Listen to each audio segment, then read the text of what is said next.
Buenos días. Hoy vamos a hablar de la Iglesia Evangélica en Colombia, su historia, sus inicios, su establecimiento y su desarrollo.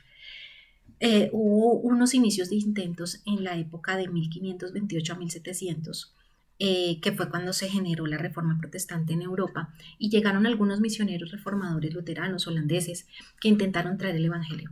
Pero la Inquisición española estaba muy radicada aquí en Colombia y fueron frenados totalmente. Se sabe que hacia el año 1629 llegaron puritanos ingleses que eran una corriente protestante que venían huyendo buscando refugio por la persecución política y religiosa en su país. Llegaron a la isla de San Andrés, allí se radicaron, pues se entiende que esta isla no estaba habitada y luego fueron llegando los esclavos provenientes de África y Jamaica, por lo cual en esta isla hay una mezcla de cultura en lo que hoy son los isleños. Ya saltamos al periodo entre 1801 y 1855. Allí también hubo intentos en la época de la independencia, como el general Santander, que hacia el año 1824 respaldó la fundación de la Sociedad Bíblica Colombiana liderada por James Thompson, un protestante de la Sociedad Bíblica británica. A pesar de la oposición de las autoridades y el clero católico, lograron repartir más de 2.000 Biblias en Bogotá. Sin embargo, esta sociedad no continuó tras la partida de Thompson a su país. Ya para el año de 1855 llegó Ramón Monsalvage, un fraile convertido que cayó por casualidad porque su nave naufragó, cayó en Cartagena, pero él decidió radicarse allí y empezar y desarrollar una labor evangelística y educativa con la fundación de algunas escuelas para niños y obreros adultos.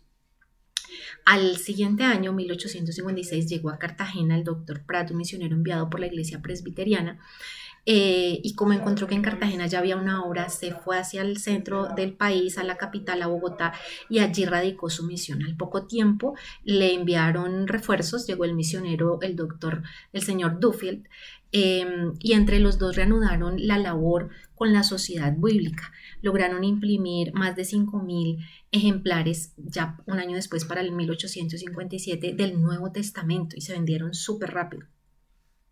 Luego llegó otro misionero, el reverendo Wallace, y así el doctor Pratt. Wallace se quedó en Bogotá respaldando la obra y el doctor Pratt se fue a extender el evangelio a otras regiones de Colombia, escribiendo también literatura evangélica que pudiera permitir la difusión del evangelio. Ya para 1900, la iglesia presbiteriana era la única denominación que, aunque insignificante, tenía pequeñas iglesias en Bogotá, Medellín, Barranquilla, tenían 4 colegios, y con el empeño en la difusión escrita de la que hablamos del Evangelio, ellos fueron los que lograron sentar las bases del crecimiento para la iglesia evangélica en el siglo XX.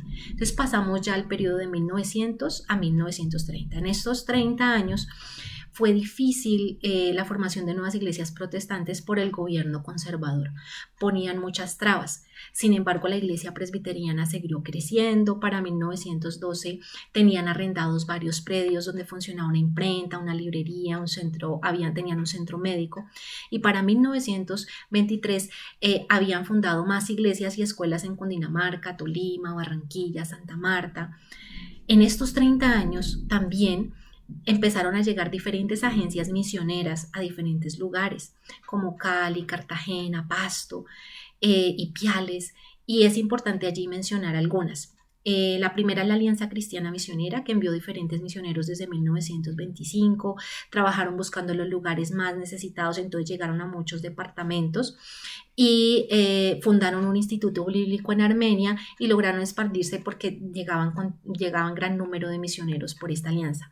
Esta alianza también apoyó a Segundo Pazmiño, porque él era un colportor de la sociedad bíblica, que quiere decir que llevaba la Biblia puerta a puerta, pueblo por pueblo, y vale la pena descatarlo porque él solo logró repartir, mientras estuvo en Nariño, más de 10.000 Biblias. La otra agencia que mencionamos es la Unión Misionera Evangélica, que llegó por el Pacífico y por lo tanto su obra se realizó principalmente en Buenaventura, Cali y lo que es el Valle del Cauca. También hicieron una obra de ir a más de 150 pueblos y ciudades en casi toda Colombia, y con el envío de nuevos misioneros ellos llegaban a reforzar los sitios por donde habían pasado y allí lograron echar raíces. La otra es la Alianza Escandinava, lo que hoy conocemos como la Alianza Evangélica. Los primeros misioneros llegaron de Venezuela, se establecieron en el norte de Colombia, principalmente en la ciudad de Cúcuta. Pasamos al periodo de 1930 a 1948. Ya al tener gobiernos liberales, esto facilitó un poco la libertad de evangelizar y por eso fueron llegando más variedad de agencias misioneras que podemos contar más o menos 20, todas ellas enfocadas en el evangelismo y la fundación de congregaciones, que por naturaleza resultaban vinculadas al grupo fundador. Estas nacían de misioneros que repartían Biblias uno a uno, encontraban personas interesadas, formaban grupos que se reunían en las casas de enseñanza, discipulado y progresivamente de allí se formaba alguna congregación local, que también por naturaleza evangelizaban de una forma más efectiva, pues no tenían el problema del idioma o la cultura. Generalmente, cuando se establecía una iglesia en alguna ciudad o pueblo, se establecía una escuela evangélica, ya que las escuelas gubernamentales se mostraban renuentes para recibir los estudiantes no católicos. También surgió la necesidad de preparar pastores y maestros nacionales, por lo que muchas misiones formaron institutos para capacitar integralmente a los nuevos obreros, tanto espiritual, intelectual como emocionalmente. Hubo iniciativas de fundación de hospitales, imprentas, pero cabe la pena resaltar que a pesar de este crecimiento, siempre hubo casos de hostigamiento y negación de permisos necesarios para el desempeño de las actividades. Dentro de estas agencias nuevas de 1930 a 1948 podemos destacar algunas que hoy son reconocidas en el territorio colombiano, como la Iglesia Bautista, las Asambleas de Dios, Misión Luterana, Iglesia Metodista, Cuadrangular, la Menonita y la Cruzada Evangélica Mundial. En ella nos detendremos un poco. La Cruzada Evangélica Mundial, que era una misión interdenominacional original en Inglaterra, pero llegaban misioneros de muchas partes. Aquí llegó el misionero de Australia, el pastor Patricio Siemens, en el año de 1933. Él se radicó en Bogotá como la sede principal, y cuando empezaron a llegar misioneros empezaron a abrir obras en Chiquinquirá, Chocontá, Guateque, Socorro, Mariquita, muchos pueblos. Para el año de 1975 se fundó ya lo que hoy se conoce como la Iglesia Cruzada Cristiana, con la meta de establecer una iglesia en cada capital, en el poder del Espíritu, y de allí a pueblos, municipios y veredas. La estrategia era el evangelismo puerta a puerta, campañas evangelísticas y los grupos celulares en la casa. Hoy en día la Iglesia Cruzada Cristiana está distribuida en 8 regiones con más de 400 iglesias en Colombia, dirigida por un presbiterio regional y general con un presidente, desde el cual ha establecido una escuela de liderazgo, el Instituto Bíblico Patricio Siemens, la Clínica Manuel y la recién creada Universidad Patricio Siemens. También ha establecido iglesias en Ecuador, Venezuela, Estados Unidos y Panamá y tiene presencia misionera en otros lugares del mundo. Aquí pasamos al periodo de 1948 a 1958. Particularmente para 1948 se venía viendo una situación económica, social y política que estalló en el asesinato del candidato liberal Jorge Eliezer Gaitán.